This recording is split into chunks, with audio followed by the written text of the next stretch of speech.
સુરતના હજીરા વિસ્તારમાં આવેલ બાટપર ગામમાં એક અત્યંત કરુણ ઘટના સામે આવી છે, જેમાં ઘર નજીક રમી રહેલા માત્ર 2 વર્ષના બાળકને ઝેરી કોબરા સાપે ડંખ મારતા તેનું મોત નીપજ્યું હતું. બાળકને તાત્કાલિક સિવિલ હોસ્પિટલમાં સારવાર માટે લઈ જવાયો હતો, પરંતુ ત્યાં ફરજ પરના તબીબે તેને મૃત જાહેર કર્યો હતો. મળતી માહિતી મુજબ હજીરાના બાટપોર ખાતે રહેતા દિનેશ રાઠવાનો 2 વર્ષીય પુત્ર શુભ દર્શન શનિવારે તેમના ઘર પાસે રમી રહ્યો હતો. આ દરમિયાન ક્યાંકથી એક કોબરા સાપ ત્યાં આવી ચડ્યો હતો. નિર્દોષ શુભ દર્શનને કંઈ પણ જાણ થાય તે પહેલા જ સાપે તેના જમણા પગમાં ડંખ મારી દીધો હતો. શુભ દર્શનને સાપે ડંખ માર્યો હોવાની જાણ થતાં જ તેના પિતા દિનેશ રાઠવા તેને તાત્કાલિક સારવાર માટે બાટપોરના એક ક્લિનિકમાં લઈ ગયા હતા.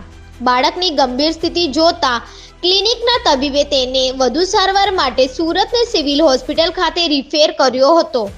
જો કે ઝેરી કોબરાનો ડંખ ખૂબ જ ઘાતક સાબિત થયો.